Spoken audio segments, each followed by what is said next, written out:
يوم في حياة طالب ثانوية عامية من غير رغي كتير. ده أنا أحمد عاطف، وده تاني شهر في الثانوية العامية. وعشان ما أطولش عليكم خلونا نخش في الموضوع. أول أسبوع ظهرت عليا أعراض غريبة، ودي بداية مبشرة جدا. حاسس إني مش قادر أمشي على رجلي، أشوف وشك على خيرة الله. إن لله وإنا إليه راجعون. بصحى الصبح وانا ماشي في الطرقة بدور على مشمشة ارخم عليها شوية، بسمع صوت من بعيد ذاكر ثانوية عامة. انا بخلص هنا وجاي، فبلبس وانزل الدرس.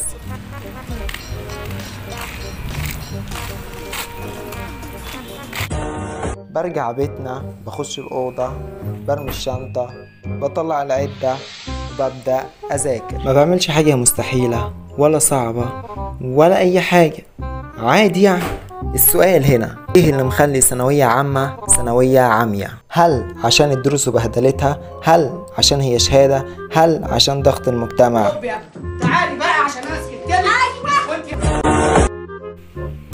في الحقيقة هنسيب إجابة السؤال ده لآخر الفيديو، وعشان ما نطولش أكتر من كده خلونا نبدأ. يوم في حياة طالب ثانوية عامية. بصحى على أحلى منبه محفز لبداية اليوم. قومي يا بنت، قومي شوفي شغلك. وبعد ما الحيين والميتين بيكونوا صحيوا ببقى أنا لسه بصحى.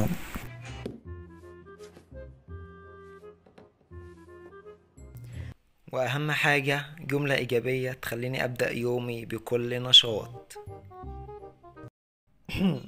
ده أنا ببقى مبسوط جدا وابتسامتي ما بتفارقش وشي.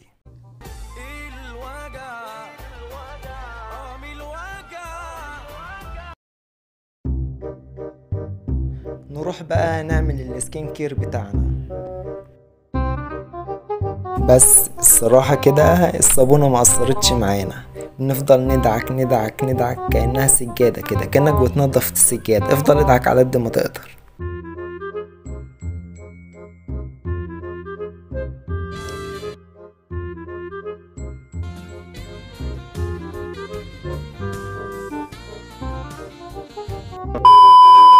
بس الحقيقة احنا بناخد 20 جنيه نجيب بها اي حاجة في طريقنا.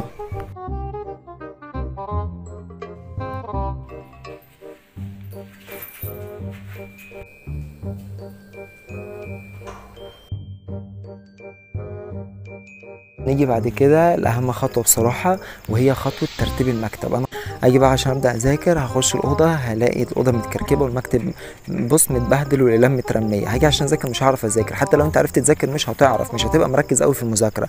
فلازم تظبط مكتبك الأول وترتب أوضتك كده وتظبط المكان وتهيئ المكان اللي أنت هتذاكر فيه، عشان ده هيديك حماس بص بطريقة أنت مش متخيلها، وهيخليك تركز في مذاكرتك بطريقة أنت حرفيا مش متخيلها. في حاجة مهمة جدا لازم تعملها قبل ما تبدأ المذاكرة، ألا وهي إن أنت تبعد عن التليفون ده خالص. التليفون ده حاول ترميه بره اوضتك لو انت مش هتذاكر منه، اللابتوب ده ترميه بره اوضتك لو انت مش هتذاكر منه. تفصل الراوتر خالص، تعمل وضع طيران، ان شاء الله حتى تفصل الراوتر خالص. المهم تبعد عن التليفون ده خالص، لانه هيشتتك وقت المذاكره.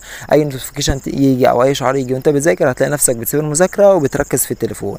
فحاول التليفون ده تطلعه خالص بره اوضتك وانت بتذاكر. خلاص بقى كده نيجي نبدا مذاكره. في حاجه مهمه كنت بعملها قبل ما ابدا مذاكره، الا وهي ان انا لازم افكر نفسي انا بذاكر ليه وبذاكر عشان ايه. بذاكر عشان اجيب مجموع؟ طب بذاكر عشان اجيب درجات عاليه؟ طب بذاكر عشان اطلع الاول على الدفعه؟ لما كل فتره والتانيه افكر نفسي انا بذاكر ليه، ده هيديني حماس بص الضعف عشان اذاكر. اقسم بالله وهتحس بحماس رهيبه، هتحس ان انت عايز تمسك الكتب وتقطعها. تاني حاجه كنت بمسك الورقه قبل ما ابدا اذاكر، بمسك الورقه واقسمها 4 ارباع واكتب فيها انا عايز اذاكر ليه وايه اللي انا هذاكره النهارده، واكتب بقى كل المواد او كل الدروس اللي انا هذاكره. مثلا هذاكر الدرس الثالث في الرياضه، والدرس الثاني في العلوم، والدرس الثالث في الفيزياء، والدرس الرابع في الكيمياء. لما اجي اقسم الورقه لحاجات زي كده واقوم جاي اعملهم، واجي بقى اذاكر في اخر اليوم لما اجي اخلص هشوف بقى انا خلصت ايه اللي انا انجزته النهارده. مثلا ذاكرت الدرس ده، كل ماده هذاكرها هعمل اللي جنبها صح صح صح كده. حرفيا اخر اليوم لما تلاقي نفسك بتعمل علامات الصح دي جنب كل ماده انت ذاكرتها وانجزتها، هتحس بص بطاقه وسعاده مش طبيعيه. بعد كده بقى ببدا اذاكر واتوكل على الله واقول بسم الله واتوكل على بركه الله وابدا اذاكر. طبعا بقى مش هوصيكوا وانتوا بتذاكروا بقى بص دلع نفسك بقى. اي سناكس، اي روستيك، اي مقرمشات، اي حاجه انت بتحبها وانت بتذاكر تشجعك على الدراسه خليها جنبك على طول. بصراحه انا بحب الروستيكه والحاجات دي والمقرمشات والكلام ده كله، فعلى طول بيبقى جنبي وانا بذاكر عصاير بقى والكلام ده كله، بدلع نفسي. وفي حاجه بنوع عنها، انا عمري في حياتي ما ذاكرت اكتر من ساعه ورا بعض متواصله، دايما يبقى بذاكر ساعه الا ربع او بكتير ساعه. الطريقه دي اسمها طريقه البومودورو.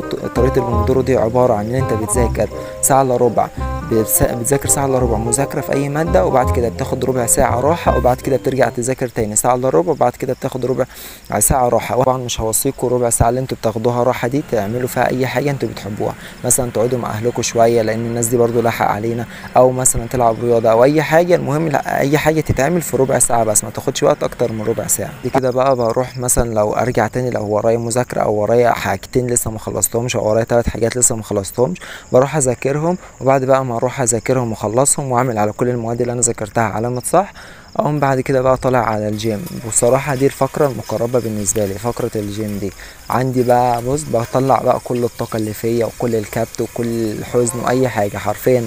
بمجرد ما بروح الجيم برجع بص تمام، والدنيا تمام بالنسبه لي، وببقى ليا نفسي اذاكر تاني في نفس اليوم. فاللي هو الجيم ده حاجه بص جميله جدا. بتروح هناك بتلاقي ناس تتعامل معاهم غير بقى الناس بتوع المذاكره والدرس طول اليوم والمذاكره وهكذا.